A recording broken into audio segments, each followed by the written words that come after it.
जय हिंद दोस्तों, रक्षित खन्ना के इस चैनल में आपका स्वागत है। दोस्तों, आज के इस वीडियो में मैं आपको कुछ महत्वपूर्ण जानकारियां दूंगा और ये सारी जानकारियां जुड़ी हैं इन लेटरों के आधार पे। तो दोस्तों, ये वीडियो आपके लिए बहुत महत्वपूर्ण होने वाला है, इसलिए इस वीडियो को आप शुरू से लेकर आखिरी तक देखिएगा और अपने ग्रुप में भी शेयर कर दीजिएगा। वीडियो में आगे बढ़ने से पहले एक छोटी सी अपील कर रहा हूं, अगर आप पहली बार मेरा चैनल देख रहे हैं या फिर ये वीडियो देख रहे हैं तो आप मेरा चैनल सब्सक्राइब भी कर सकते हैं, जिसका नाम है रक्षित खन्ना, क्योंकि ऐसी जानकारी अक्सर आपको मिलती रहती है इस चैनल के माध्यम से।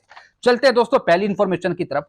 पहली इंफॉर्मेशन है डिसेबिलिटी पेंशन पे। जी हाँ दोस्तों, ये देखने में आया है और पेंशनर की शिकायत है कि उनकी डिसेबिलिटी पेंशन में से टैक्स काटा जा रहा है, स्पर्श द्वारा या फिर बैंक द्वारा या फिर सीपीपीसी द्वारा या फिर डीपीडीओ द्वारा।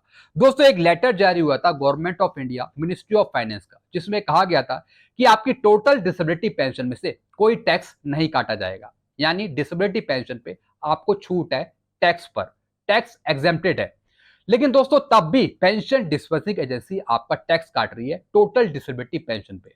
जैसा आपको पता है, जो आपकी टोटल डिसेबिलिटी पेंशन है वो दो तरीके से बनती है, एक तो डिसेबिलिटी एलिमेंट, दूसरा सर्विस एलिमेंट। इन दोनों को जोड़कर ही आपकी टोटल डिसेबिलिटी पेंशन बनती है। तो दोस्तों, किसी भी डिसेबिलिटी पेंशन में से आपको कोई टैक्स नहीं काटा जाएगा इस लेटर के बेस पर। चलते हैं दोस्तों अगली जानकारी की तरफ।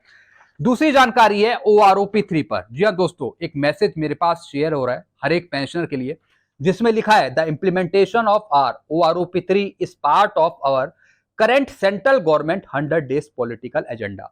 जो भारत सरकार ने कहा था कि अगले 100 दिन में हम ऐसा काम करेंगे, कुछ वेलफेयर से जुड़े काम करेंगे पेंशनर के लिए, पूर्व सैनिक के लिए, मिनिस्ट्री ऑफ डिफेंस ने कहा था। तो दोस्तों, जो 100 दिन का प्लान था, एक्शन प्लान था, तो उसमें OROP 3 का भी कहीं ना कहीं मुद्दा है, क्योंकि दोस्तों OROP 3 का मुद्दा एक कल्याणकारी योजना में आता है। वो भी आपका एक तरीके का वेलफेयर है, क्योंकि उससे आपकी पेंशन बढ़ेगी। तो दोस्तों, इसमें लिखा है कि it will be released in July 2024, यानी OROP 3 आपको जुलाई 2024 में मिल सकती है, ऐसा इन्होंने लिखा है according to PCDA pension Allahabad. क्योंकि दोस्तों, PCDA पेंशन इलाहाबाद या फिर स्पर्श के द्वारा OROP 3 पेंशन टेबल बनाना कोई मुश्किल काम नहीं है। सारा डाटा उनके पास है, कंप्यूटर पे फीडेड है, सब कुछ उनके पास है, तो ज्यादा टाइम नहीं लगना चाहिए। तो दोस्तों, इस न्यूज के आधार पे लिखा है कि जुलाई 2024 में आपको OROP 3 मिल सकती है। लेकिन दोस्तों, मेरे अनुसार इसमें टाइम लगेगा। जुलाई 2024 से अभी थोड़ा और आगे इसमें टाइम लगेगा। लेकिन दोस्तों, ये खबर आई थी इसलिए मैं आपको दे रहा हूं, क्योंकि दोस्तों 100 दिन का एक्शन प्लान है, लगभग इसमें 3 महीने लग सकते हैं। सितंबर अगस्त में जाकर हो सकता है कि आपको OROP 3 मिले। तो इसमें यही लिखा है कि अगर सब कुछ ठीक रहा तो आपको फिर जुलाई में OROP 3 देखने को मिल सकती है। फिर लिखा है as you aware OROP 2 effectiveness as of 2019। जैसा आपको पता है OROP 2 आपको 1 जुलाई 2019 से मिली, लेकिन अभी भी कई पीबोआर को, कई पूर्व सैनिकों को OROP 2 का एरियर नहीं मिला है। तो क्या इसका इंपैक्ट OROP 3 पर पड़ेगा? यह भी दोस्तों इसमें लिखा है। अगर OROP 2 का एरियर आपको नहीं मिला, कई ऐसे पेंशनर है जिनको दूसरी किस्त नहीं मिली, चौथी नहीं मिली, अगर छूट गए हैं पेंशनर, तो उसका इंपैक्ट OROP 3 पे नहीं मिलेगा। OROP 3 तो आपको मिलेगी ही, भले ही वो जुलाई में मिले या फिर 2 से 3 महीने बाद मिले। चलते हैं दोस्तों अगली जानकारी की तरफ। फिर दोस्तों, ये जानकारी है 8CPC पर। जी हाँ दोस्तों, एक इंफॉर्मेशन शेयर हुई है जिसमें लिखा है advance information for you 8CPC। जी हाँ दोस्तों, भारत सरकार आपको 8वां पे कमीशन देगी आगे। अभी उसका कोई विचार नहीं है, लेकिन आगे वो विचार बनाएगी आपको 8वां पे कमीशन देने के लिए। लेकिन दोस्तों, जो आगे उसमें फिटमेंट फैक्टर यूज करेगी वो करेगी 2.28। जी हाँ दोस्तों, इसमें लिखा है कि भारत सरकार आगे कहीं ना कहीं 8वां पे कमीशन दे सकती है और उसमें फिटमेंट फैक्टर यूज करेगी 2.28, यानी 34.4% आपकी पेंशन बढ़ेगी 8वें पे कमीशन पे, 34.4%, यही इसमें लिखा हुआ है।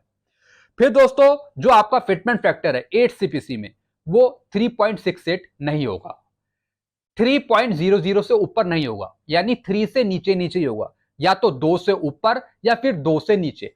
जी हाँ दोस्तों, 2.28, 1.94 या 1.86, यानी 1 से ऊपर और 3 के बीच में आपका फिटमेंट फैक्टर रहने वाला है 8CPC में।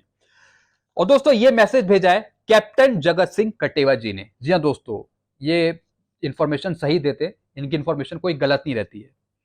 फिर दोस्तों, लास्ट में इन्होंने लिखा है pay cell preparing draft guideline for 8 central pay commission.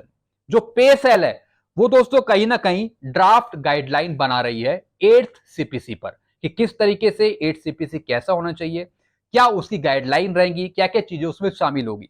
तो दोस्तों इस पे प्रिपरेशन चल रही है, प्रिपेयरिंग हो रही है। तो दोस्तों ये एक अच्छी बात है, एक छोटी सी गुड न्यूज है आपके लिए। अगर इस पे अभी से ही तैयारी चले तो सही टाइम पे हमें 8 CPC मिल जाएगा। जी हाँ दोस्तों, चलते हैं दोस्तों अगली जानकारी की तरफ। फिर दोस्तों ये जानकारी है डीओपीटी की तरफ से, डिपार्टमेंट ऑफ पर्सनल ट्रेनिंग की तरफ से। दोस्तों सबसे पहले all India defence employ federation की तरफ से एक लेटर भेजा गया था कम्यूटेशन पे, कि जो कम्यूटेशन का पीरियड है उसे 15 साल से कम करके 12 साल किया जाए। यानी भारत सरकार को दिया था, डिपार्टमेंट ऑफ पर्सनल ट्रेनिंग को दिया था। और दोस्तों all India defence employ federation के जो जनरल सेक्रेटरी थे वो थे श्री कुमार। तो इन्होंने ये लेटर भेजा था डीओपीटी को, क्योंकि दोस्तों ये पेंशन से जुड़ा मुद्दा है कम्यूटेशन का, क्योंकि इसमें आपको अगर पीरियड कम कर देंगे तो आपको फुल पेंशन मिलने लगेगी। तो दोस्तों पेंशन से जुड़ा ये मुद्दा है, इसलिए डीओपीटी इसे नहीं करेगा, डिपार्टमेंट ऑफ पर्सनल ट्रेनिंग नहीं करेगा, इसे करेगा department of pension and pensioner welfare, DOPPW. तो दोस्तों डीओपीटी ने, डिपार्टमेंट ऑफ पर्सनल ट्रेनिंग ने ये सीधा मैटर उठाकर, ये सीधा प्रेजेंटेशन उठाकर दे दिया department of pension and pension welfare को, डीओपीपीडब्ल्यू के पास। तो दोस्तों डीओपीपीडब्ल्यू अब इसका जवाब देगा। जी हाँ दोस्तों, और दोस्तों वहीं से ये मैटर सॉल्व होगा कम्यूटेशन का, जो 15 साल का पीरियड है उसे कम किया जाएगा 12 साल में, 12 साल कर दिया जाएगा, जैसा कि और भी तमाम राज्य कर रहे हैं। तो दोस्तों ये एक अच्छी खबर है आपके लिए। तो कहीं ना कहीं भारत सरकार इस पे एक्शन ले सकती है, कम्यूटेशन पे जो आपका पीरियड है 15 साल का उसे कम कर सकती है। लेकिन जो आप अभी कोर्ट केस कर रहे हैं वो आप करते रहिए, उसमें कोई मनाही नहीं है, आप वकील से, एडवोकेट से सलाह ले सकते हैं। लेकिन दोस्तों अब भारत सरकार के पास भी ऐसे प्रेजेंटेशन जा रहे हैं। तो दोस्तों सबसे बड़ी खबर यही है कि डिपार्टमेंट ऑफ पर्सनल ट्रेनिंग ने ये सीधा लेटर भेजा है इनका प्रेजेंटेशन डीओपीपीडब्ल्यू के पास। तो डीओपीपीडब्ल्यू अब इसका जवाब देगा। आप नीचे देख रहे हैं जो अंडर सेक्रेटरी हैं department of pension and pension welfare के, उनको पास ये लेटर भेजा है। तो अब देखने वाली ये बात है कि डीओपीपीडब्ल्यू इस पर क्या कार्रवाई करता है और वो क्या जवाब देता है। हो सकता है वो इस मैटर को बोले कि अभी हम इस पर चर्चा कर रहे हैं, या फिर एक पॉलिसी मैटर है। अगर ये होता है तो इसमें कुछ पॉलिसी चेंज करनी होगी। तो दोस्तों करना है कर दे, पॉलिसी चेंज करने में क्या है। जब 8वां पे कमीशन आएगा तो उसमें बहुत सी पॉलिसी चेंज होगी, फिटमेंट फैक्टर नया होगा, तो टेबल भी नहीं दे दे वो कम्यूटेशन की, जो पीरियड है वो भी कम कर दे, होने को बहुत कुछ हो सकता है। बस दोस्तों हमें पॉजिटिव रहना पड़ेगा। तो दोस्तों ये कुछ जानकारियां थी जो मैंने आपको समझाई। आई होप सारी जानकारी आप अच्छे से समझ होंगे। वीडियो आपको अच्छा लगता है तो वीडियो को लाइक करें और इस चैनल को आप सब्सक्राइब कर सकते हैं, क्योंकि ऐसी जानकारियां अक्सर आपको मिलती रहती है इस चैनल के माध्यम से। जब तक के लिए थैंक यू सो मच।